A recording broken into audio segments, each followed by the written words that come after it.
or debate of Satan. This is a very powerful teaching series that we must understand, because many of God's people, we're getting bamboozled, we're getting duped, we're falling for the tricks of the enemy. And it's almost like when you go fishing, the worm is the bait.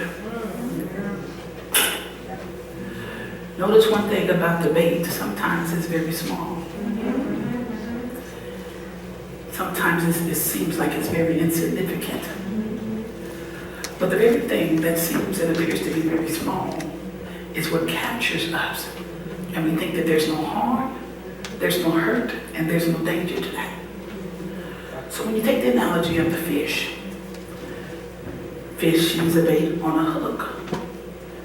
But the bait is very enticing.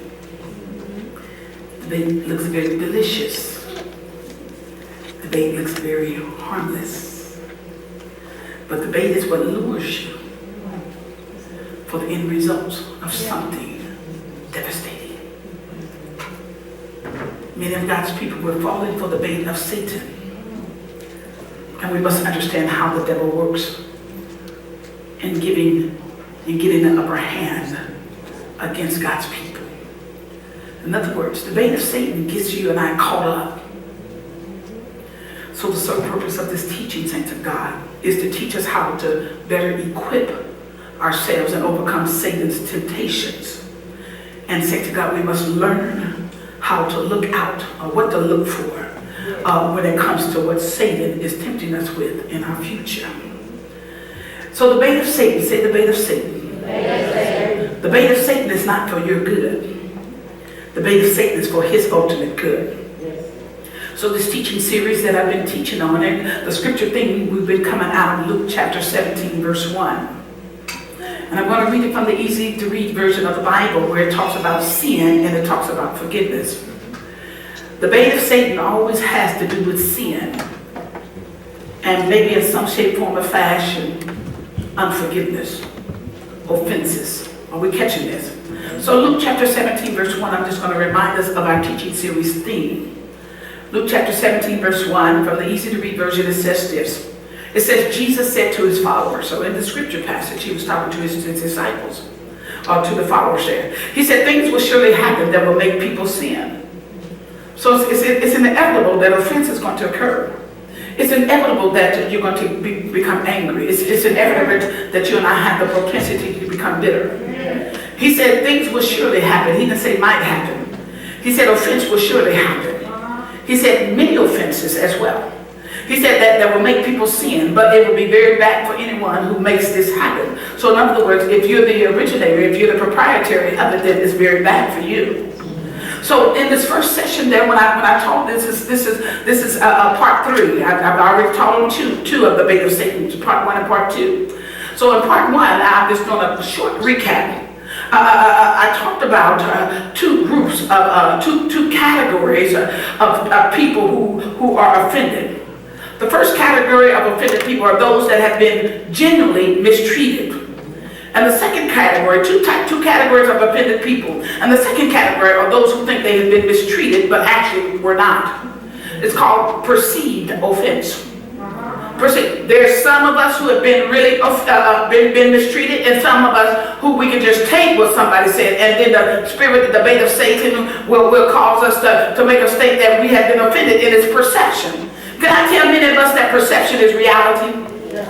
That's the way of life. But in this lesson there, in today's message here, I want to address this. I want to ask you a question. If you've been genuinely mistreated, do you have the right to be offended? If you and I have been genuinely, remember I told you two categories. Those who have been genuinely mistreated and those who have been offended by perception. But if you and I have been genuinely mistreated, the question I want to ask you, do you have the right to be offended? That's a question. Don't respond to it. It's going to give you something to ponder on. So now I want us to look at, in answering this question, I want us to look at the life of Jacob, favorite son Joseph. Oh, this is really good when the Lord had given me this. And it's referenced out of Genesis chapter 37 through 48. I'm not going to read all of that. You read it in your reading time. You read it in your spare time. Because some of us have been genuinely been mistreated, but then the question comes is, do you feel you have a right to be offended? Some of us, listen, people have walked out, people have heard of us there. but do we have a right to be offended?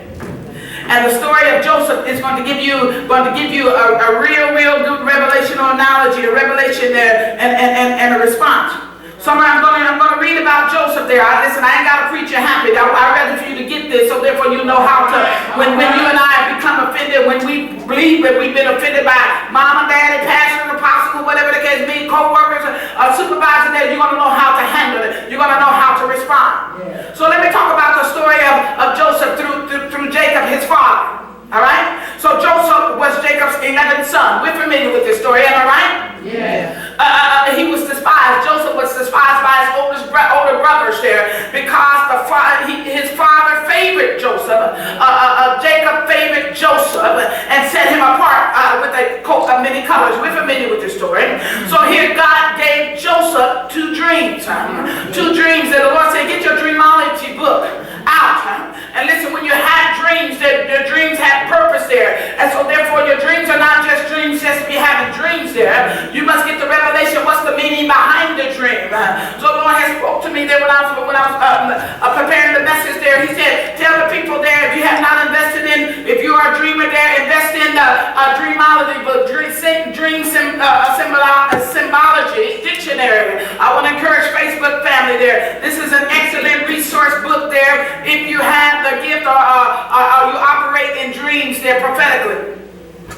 So here Joseph had two dreams there. Now in his first dream, Joseph saw bonds of sheaves, or either in other words, stacks of piles, or either stacks or either piles in the field. Joseph's bundles or bunches or piles arose and stood upright, while his brother's piles bowed down in it. So in other words, in Joseph's dream, he saw himself above his brothers. Come on, stick with me. Now in the second dream, that was in the first dream, in the second dream, Joseph saw the sun, moon, and the 11 stars, which represented his father, mother, and brothers. So in other words, Joseph being the 11th child, the 11th son there, saw his family bowing down to him in his dream. Please stick with me, saints of God. So when Joseph told these dreams to his brothers, needless to say, they did not share in Joseph's enthusiasm. How would you feel if your brother or your sister said, listen, in my dream, I saw you bowing down to me. I saw me being over you, being a leader there. How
stick with me. And then not only did they take his coat away, but they tore his coat and they stained it with the lamb's blood. Come on now, to convince their father that he'd been devoured, meaning Joseph was devoured by a wild beast. Yeah. Stick with me. Remember, Joseph had 2 dreams. One of his brothers bowing down to him, 2 his brother, mother, and sister, and father bowing down. So after they threw Joseph into the pit, however, they saw a company of Ishmaelites, come on now, on the way to Egypt. Come on now. See, listen, when you have hatred in your heart, you're always going to try to cover that sin. You're going to try to cover up things. Come on now. You're going to try to put it on somebody else. Come on now. So here they saw the Ishmaelites there, walking toward Egypt there. And then Judah said, one of the brothers said, hey, wait a minute, guys. But one of the brothers really didn't want to kill him. Didn't want to kill him there. Come on now. He said, wait a minute, guys. If we let him rot in the pit, it will not profit us. Okay? God will always have a ram in the bush, even though you may feel some kind of way, but not that deep of a hate or a jealousy. Okay? So let's make some money and sell him as a slave. Come on, I'm talking about Joseph. You getting the real deal here. So he will be as good as dead and will never again bother us, and we'll all share his spoils. Listen, everybody don't want you to be blessed. But the question is this there. Why are you focusing on what folks don't want you to have?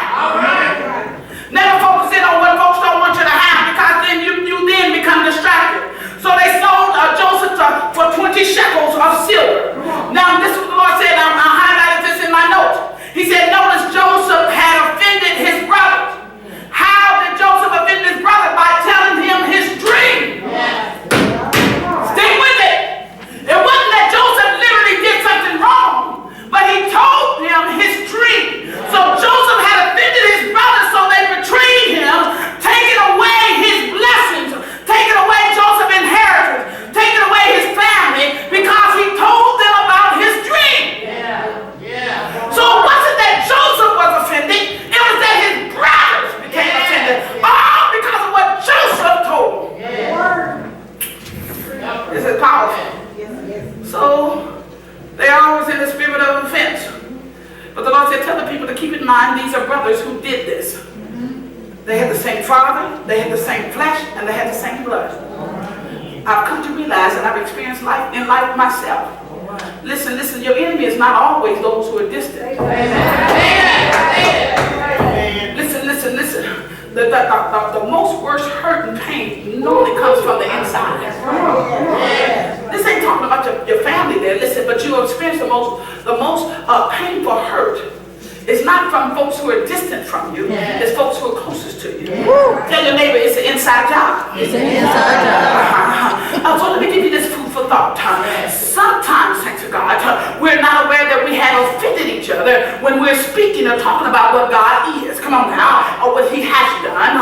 Or what he's shown us in a dream. I don't realize half the time I don't know that I've offended some of y'all. Some of y'all, I'm talking and I'm just saying different things, or I may give a word of correction or whatever. I don't even realize that I've offended y'all. But the spirit of offense comes up on. Come on now. Come on. And I'm so clueless. I'm just like Joseph. What did I do wrong there? But this is what the word of the Lord says. Listen. He said, but when I give you something, you must say it. You must speak it. Come on now. He said, because it's coming from me and not you, the person. But see, those who are offended, they're looking at the person. They're not looking at the mouthpiece. They're not looking at the spirit of what is coming, who is coming from. Are y'all catching it? You got to get this revelation. So this is what the Lord said. And he said, many people in America, our culture is so different that it's hard for us to understand the severity of what these men did there. We just sold our brother to the Ishmaelites. We just put him in the prison there. We just, listen. To some of us there, listen, that's just a diamond. That's all. He wasn't important to us anyway. But God, that's a judgment that God brings against us. So you must understand that only killing him would have been worse than what they done. What they did was very severe. God didn't give them the right to do that, okay? But in biblical times, it was very important to have sons. Sons were very important in the Bible days here. A man's son, why? Because a man's son carries his name and inheritance and all that he had. That's why it was so important that Joseph being the 11th child was still as important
slave, but then you rule over things.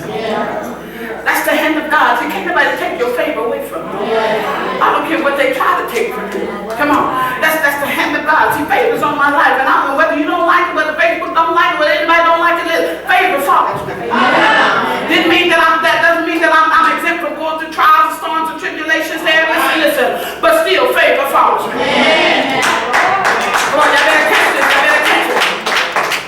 So here, but at the same time that the conditions were looking up for Joseph, when Joseph was a favorite, he was a master, he ruled over Potiphar stuff there. Something very wrong was brewing in the wife of Potiphar.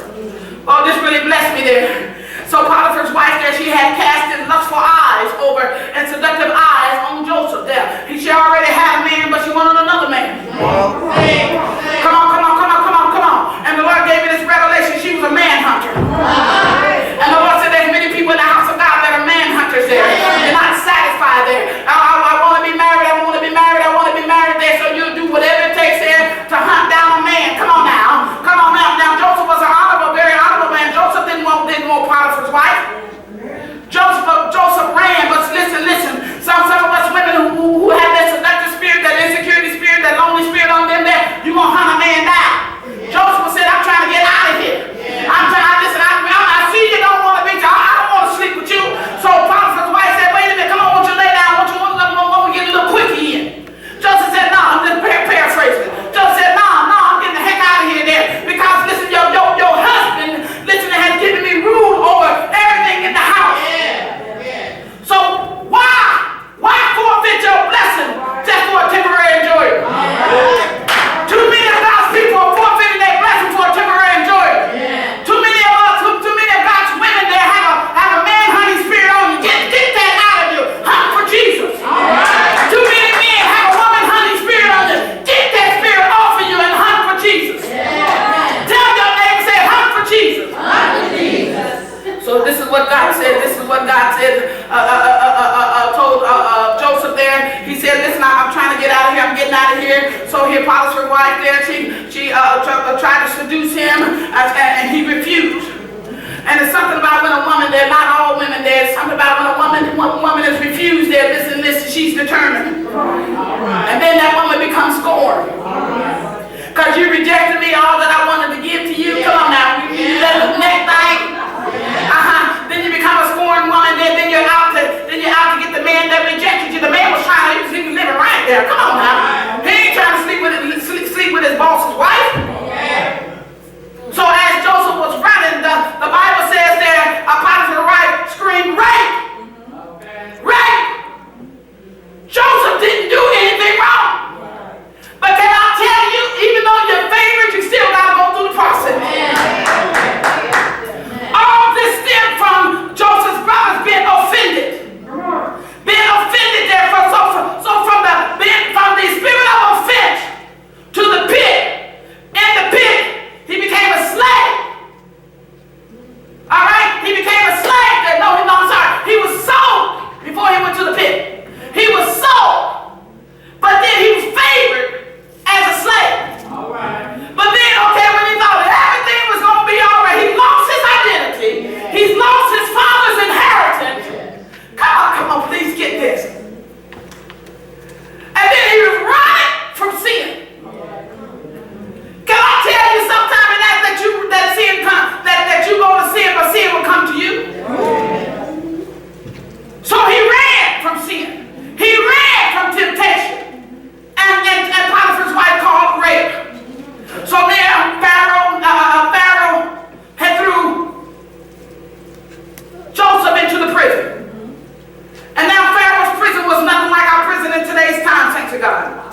there to rot as they survived on the bread and water of affliction.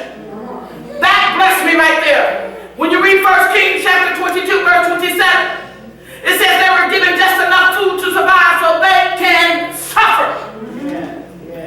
Please catch this. In prison, he was in prison. He was only given enough food to survive, to suffer. That doesn't make sense, am I right? So God gave me this revelation. The bait of Satan will give you enough pleasure disguised in front of sin and our offense. So in other words, you get enough pleasure. The bait of Satan will please you, will entice you, but the disguise of it, the root of it is sin. Damnation. And can I let you know something? The bait of Satan can give you blessings. Y'all better catch this. So what you think is God doing? And it's not. So this is what the Lord said. Tell people to catch this. Joseph had a very limited freedom in his life. Check this out. But he still had the right to choose his response. He still had the right to choose his response to all that had happened to him. Listen. So what you've been offended. So what people have walked out on you. But you have a right to choose how you're going to respond. The Bible says, I will bless the Lord at all times. I will bless the Lord at all times, and praises shall continually be in my mouth. Come on now. So what if people walked out on you? So what if your husband walked out on you? So what if you end up in divorce? So what if your children turn their back on you there? You have a right to choose how you're going to respond. Come on. I better get this. You have a right to choose your response at all toward all things that have happened to you. So this is the question is, would Joseph would he become offended? Would Joseph become offended and bitter toward his brothers, and eventually God? That's the question I'm asking you. Or would he give up all hope on the promises, the fulfillment, and robbing himself of his last incentive to live? Joseph had a choice to choose, even though he was in prison, to rot, to die. But he had a choice to choose on how he was going to respond to his pit situation. So listen, this is I imagine in my mind there. I imagine in my mind there about Joseph being in the prison there. So it never crossed Joseph's mind until it was all over that this was God's process to prepare him to rule. A lot of times when we're going through something, it's a part of the process. We want to jump from here to here without going through anything. But can I let you know something? Joseph had to go through this. We think that it was Joseph's brothers. No. This was all a part of the process. So even though you may have offended someone, I may have offended something, and we're going through some things that it's part of the process. It's for yours and my making. Are we catching this? So Joseph had finally realized that it wasn't until all of this was over, you're going to catch this in a minute, that this was God's process to rule, for him to rule. So how would Joseph use his future authority over these brothers who betrayed him? How do you feel about those who betrayed you? How do you feel about those who hurt you? Come on. Make this personal, saints of God. So you got to catch this revelation. This is what Joseph was learning obedience by what he suffered.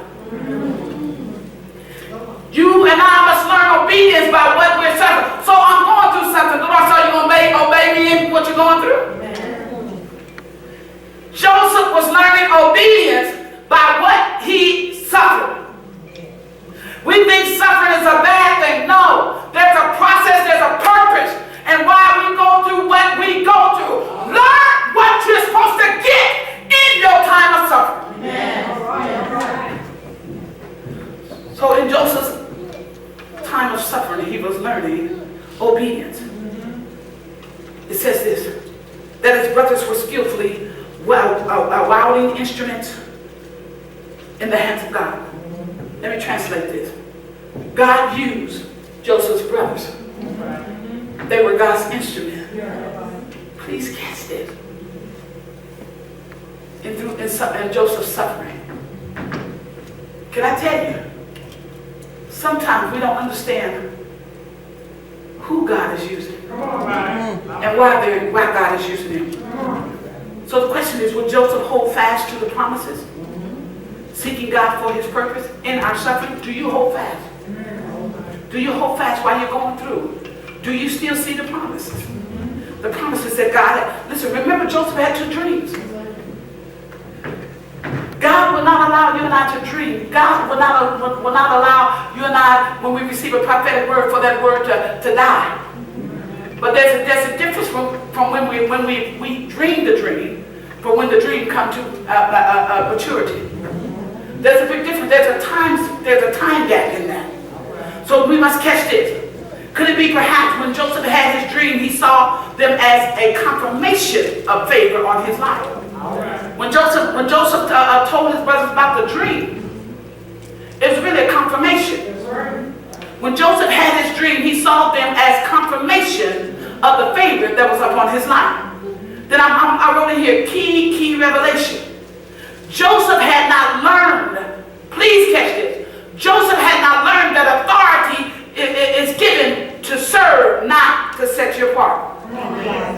That's the revelation. That's revelation.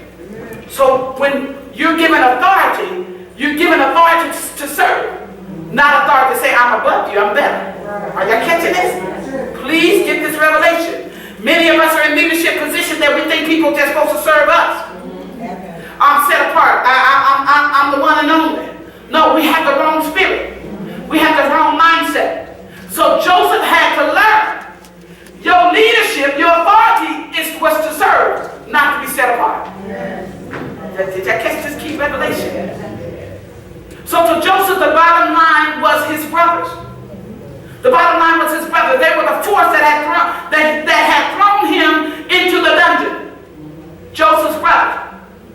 So maybe Joseph entertained the thought of how things would be different once he was in power. Woo! So some of us see ourselves above. All right. So when we're in a powerful position there, really, are we humble? All right. Are we all that in the bag of chips? Are we this or are we that? So when Joseph was telling his brothers about the dreams, come on, quite naturally, you went down, wait a minute, you over us? Okay. But can you imagine with Joseph saying this, I'm going to rule over you all? Y'all, are you catching this? So Joseph didn't have the mindset. Could it be that he didn't have the mindset, listen, that I'm going to serve y'all? Okay? He had the mindset that I'm set apart. We must catch this thing. So maybe Joseph entertained the things and how things would be different once when he came in power. So when God put him in position of authority, he had seen this in the dream. In his dream that he said, listen, I got power. He never looked at it as humility. Yeah. So how different would it have been, saints of God, if his brothers had not aborted his future? How different would it have been? So how often, saints of God, how often, Facebook family, how often do we hear our brothers and sisters fall into the same trap of the assignment blame? Yeah. If it had not been for you, I would have finished school. Right. If it had not been for my mother, if it had not been for my brother, we make all of these excuses. Yeah. Because what has happened to us. But the word of the Lord says this, listen, when I have a purpose and a plan for your life, it still won't happen, but I need you to follow instruction. All right. We must follow instruction. So many of us play the blame game. If it weren't for my wife, my husband, my family, my job, I would be in ministry. Yeah. Many people are not doing God because they're blaming somebody else. Yeah. Right. Because of a blame game on the situation. Yeah. If it weren't for my parents, I would have a normal life. Come on. I know I'm hitting somebody's street. Yeah. My parents are to blame if I were where I am today. I didn't have a father, so that's the reason why I still kill in the jar. I treat women wrong. I abuse people. I play on my wife. I cheat on my wife. I cheat on my husband. We're having a blame game. And God said no. All right. He said, because I have a purpose and a plan for your life, nothing's going to stop it. Nothing is going to stop it. So if it weren't for my former husband, it weren't for my kids, I wouldn't have all these financial troubles. You see the blame game? How many of us have been guilty of that? We blaming somebody else for what we're going through. Yeah. So it's an endless list, saints of God. So in other words, it's easy to blame everyone else for the problems you're having and imagine how much better off you're going to be. Right. So this is what the Lord says. He said, tell the people to really understand this part. Absolutely. Please catch this. Please catch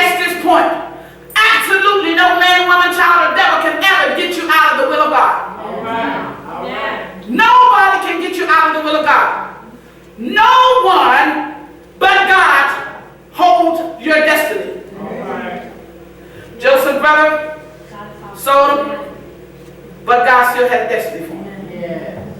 But nobody but God holds your destiny. Joseph's brother tried hard to destroy the vision that God had given him. They thought that it ended for Joseph.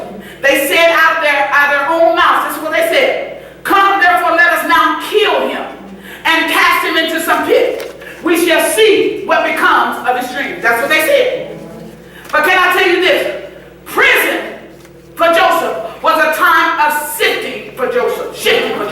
But it was also a time of opportunity. So it's all in how you respond to it. It's all in how you look at your situation. There were two prisoners with Joseph in prison, and both had vivid and disturbing dreams. This is where it really comes into play now. Joseph interpreted both of their dreams and were amazed with accuracy. One man was to be restored while the other man would be executed. These are the two other prisoners. Joseph asked the one that was about to be restored to remember him when he regained Pharaoh's favor. This blessing. The man returned to Pharaoh's services, but 2 years passed and no word came from the one that was released. It was yet another letdown for Joseph. He may not come when you want him, but he's always going to be on time. 2 years passed. Since Joseph had asked the other prisoner to remember me when he revealed the accuracy of the dream, that the other prisoner that was restored back to Pharaoh's favor. Yeah. So in Joseph's mind, it felt like another opportunity to become offended, because I did you a favor. He said, "I did you a favor. Yeah. Then you left me, you abandoned me now that you have been released." Yeah. But can I tell you that God always has a plan? Say, God has a plan. God has a plan. The time came when Pharaoh had a very alarming dream. Remember Pharaoh? None of the magicians and wise men could give him the explanation. Pharaoh.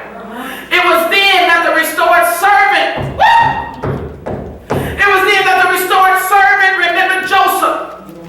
And he shared how Joseph had interpreted his and his companion's dream in prison. Joseph was brought before Pharaoh. Come on now. Come on, catch this. And he told Pharaoh what his dream meant. And the dream meant that a famine was coming, and wisely instructed him on how to prepare for the crisis.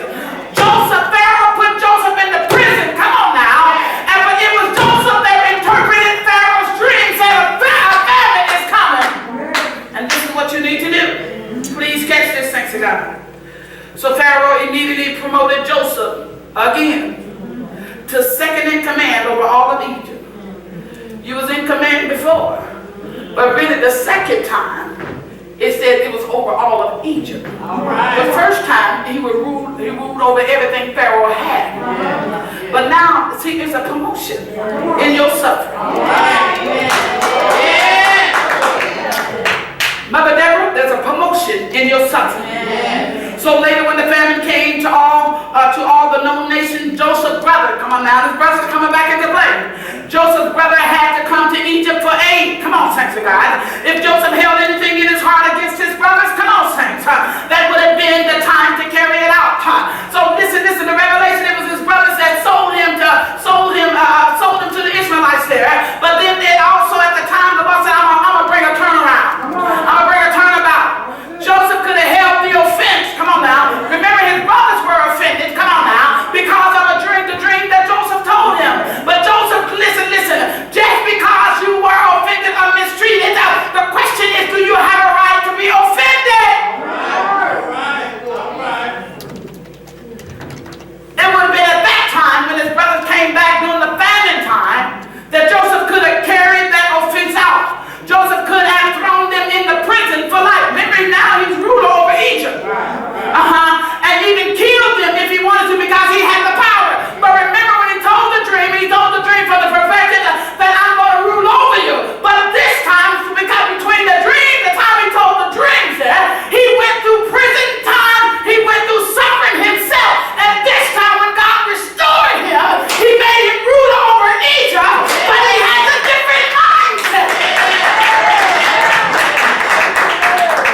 And the Lord will always allow you to be tested again to see if it's out, make sure that you're purged from it. But this time, he said, I could have thrown my brothers in prison.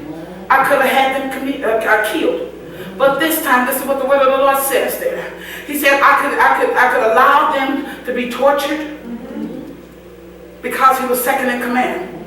But the key reflection is this. He said, go a step further. Look at what Joseph said to his brothers when they were reunited. You better catch this. You got to catch this. He said, but now, do not therefore be grieved or angry with yourselves, my brothers, because you sold me here. He said, for God sent me, come on now, before you to preserve your life. From his prison, his prison experience, he had to go through that suffering to preserve his family's life. Why are you suffering? Could it be to preserve somebody's life? To save somebody's life. So he told his brother, he said, no, don't feel bad for me. He said, it was God that sent me through this. You didn't do it even though you sold me. It was God that sent me through this to preserve your life. So for these 2 years, the famine was 2 years. 2 years the famine had been harvested in the land, and there was still 5 more years. It was a 7-year famine. But 2 years had already expired. So it was 5 more years in which they will need to be able to plow for harvest. Please catch this. And God sent me before you to preserve posterity for you in the earth, and to save your life by a great deliverance. So now it was not you. This is the scripture. Genesis 45 verses 5 and 6, 5 through 8. He said, so now it was not you, talking to his brothers, not you who sent me here, but God. Say, but God. But God. Now the Lord said, reflect back. He said, who sent Joseph? Was it his brothers or was it God? We all see that it was God who sent him because the scripture said it. But we would peruse over that. We focus so much in on his brothers, the offense that his brothers received. But can I really tell you this was all the plan of God? The bait of Satan will cause you to twist things around. Come on, please catch this. The bait of Satan will have you be off track. It's almost like an alignment. Sometimes, a lot of times that we ignore our car, and it gives the indication that we need an alignment. How we know that? Because when we press on the brakes, our car will vibrate. But we will say, it's everything else but that. Because we don't want to spend no money. It's this, it's that. When all it's saying is the tires have been misproportioned. So you need alignment, or you need the front half of your car, the wheels readjusted to prevent the vibration. But we have a tendency, we ignore get tune-ups. And all what the Lord had done there, he used Joseph's brothers there. But it wasn't really Joseph's brother. It was all about part of God's plan. Say, part of God's plan. So Joseph now understood, because of his experience, when he went through his experience, that it was not his brothers. It was God who sent him through that process. So we must understand that no mortal man or devil can supersede the plan of God for yours and my life, saints of God. Facebook family and Heart of God family, if you lay hold of this truth, it will set you and I free. Stop getting mad at somebody else. Stop, it's because of this person, it's because of that person. Listen, things that happen in this church, things that happen to me personally there. Listen, I really strive to do a retrospective, an introspection, and say, Lord, what is it that I'm to learn from? And love those who may not love you. Be kind to those who may not be kind to you. He never said it's how they treat you, it's how you treat them. That's how you're going to pass the test. None of us have a right to be offended, even though we may have been mistreated. You got to ask yourself that, I don't care the worst hurt that you have experienced. You have to choose whether you're going to walk in the spirit of offense, which is the bait of Satan, or you have to choose that you're going to take the low road, which is really the high road. How many of us are catching something out of this? Come on, y'all, clap your hands, take it out. And this is what the word of the Lord says this. But there is only one person who can get you out of the will of God. There is only one person that can get you out of the will of God. You know who that is? You. The bait of Satan can put baits all in front of you. But you're the only one that can get yourself out of the will of God. If y'all don't catch hold of anything else, you become your own barrier. But then you, the enemy, the bait of Satan, say it's because of somebody else. It's because of this. It's because of, I drink. It's because, listen, my husband left me. I drink because the pain is so unbearable. I'm sensitive, don't get me wrong. But listen, you can choose to overcome.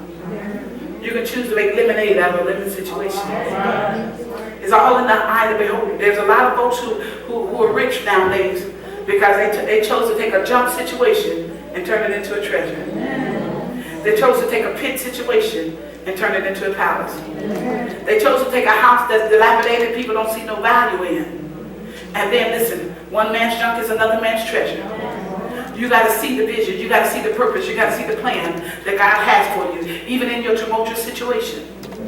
You have to choose not to fall to the bait of Satan. Come on. Yeah, some of y'all still not catching it. So the Lord said, tell the people it's time to grow up. Say it's time to grow up. Time to grow up. He said it's time for you to get out of your way. Say it's time for me to get out of me way. Come on, come on. So you're the only one that can cause your purpose and your plan to not be fulfilled out of the will of God. So you may have been serving God fervently. Many of us have been serving God fervently, have come, and then you may have come into a difficult life situation because you have been mistreated. Oh, I don't like the way the pastor treats me there. I don't seem like pastor showing favor there. Oh, no. That's the way of Satan to get you discouraged, to get you to leave out, to get you to stop, to get you to move from the front of the seat to the back row there. Listen, I can literally see the bait of Satan on some of y'all there when y'all first was excited there, faithful, committed there, but because listen, you're not in the limelight because of this, because of position, because of whatever your heart is, whatever's in your heart there. Listen, the Lord will cause you to be tested. Just what He calls me to be tested. Listen, when people hurt, when people do all whatever the case may be, I'm examining myself through life situations just this year. Lord, what part did I play in it? Lord, show me the errors of my way. Show me this thing. I'm not saying it because of you. I'm examining me. Because God wants us to get what we need to get in order for us to fulfill the purpose that He's designed for us. But it's not everybody's fault. So then when I decided to make a lemonade out of a lemon situation, I would bless the Lord at all times. I would come into the house of God. I would give Him my best praise. I would give Him don't have minstrels there. I'm giving Him my best praise. I would open up my mouth even when I'm not feeling well. You know I'm about to fall out. I'm not feeling too good there. I'm giving Him my best praise in spite of the situation. It's how I choose to deal with that offended situation. Y'all better catch it. All right. For some of y'all haven't seen Harriet, I'm not gonna blow the whole thing. Blow it now, I'm gonna tell you because see some of y'all see little stuff like that. Harriet was a strong woman. She chose to make her lemon situation and turn it to lemonade. But notice one thing, you're gonna catch it. For the one that said, But notice one thing, Harriet was not thinking about herself. Harriet had some offenses. But she did not let that offense just cause her to save only her life. She went back to the pit. She went back to prison. And at the end of the day, she saved thousands. She saved thousands. Her struggles became her ministry.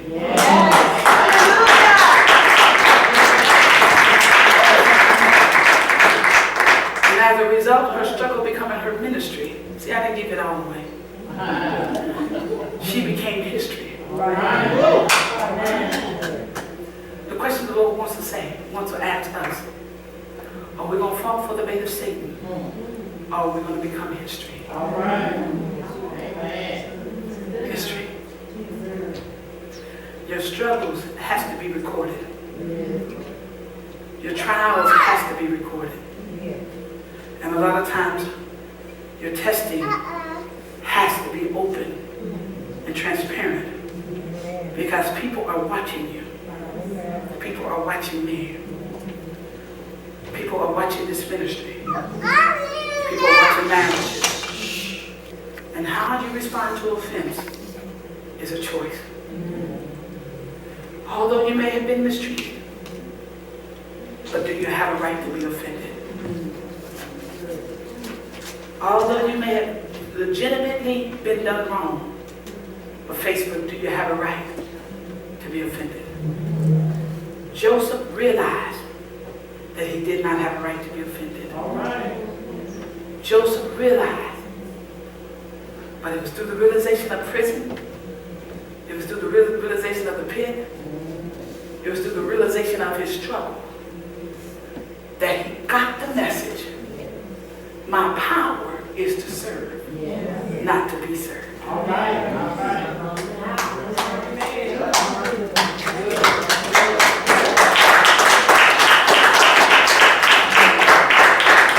Authority, God's authority, Jesus' authority when he walked the earth was to serve God's people. To serve God's people. That never negated his authority. But that at the end of the day, what you going to do with the power? What you going to do with your authority? Are you going to abuse the people? Are you going to look down on them? Are you going to expect them to give up everything just for your pleasure? Society says power is pleasure. Kingdom says power and authority is serving. Are you seeing the difference? So whose side are you on? Seriously. So don't let the bait of Satan trick you by choosing to make you feel that you have a right to be offended. You have a right to turn your lemon situation into a lemonade situation. Come on, clap your hands. You have a right. Don't fall for the bait of Satan. If you've been blessed by this ministry, we ask you to sow into this ministry, sow into your ministry first, sow into your pastor first. Don't let nobody do. You say you ought to sow into me because I'm the one that's feeding you. No. You have a covering. You have a covering. But if God leads you to sow into this ministry, to come and be a part of this ministry, to come visit this ministry, I invite you to our church, Heart of God Apostolic Ministries, 5704 Norfleet Road, Kansas City, Missouri, 64133. If you've been blessed by this ministry, tremendously blessed there, listen, we invite, we receive. You can cash app us at Cash App Heart of God, $ Heart of God.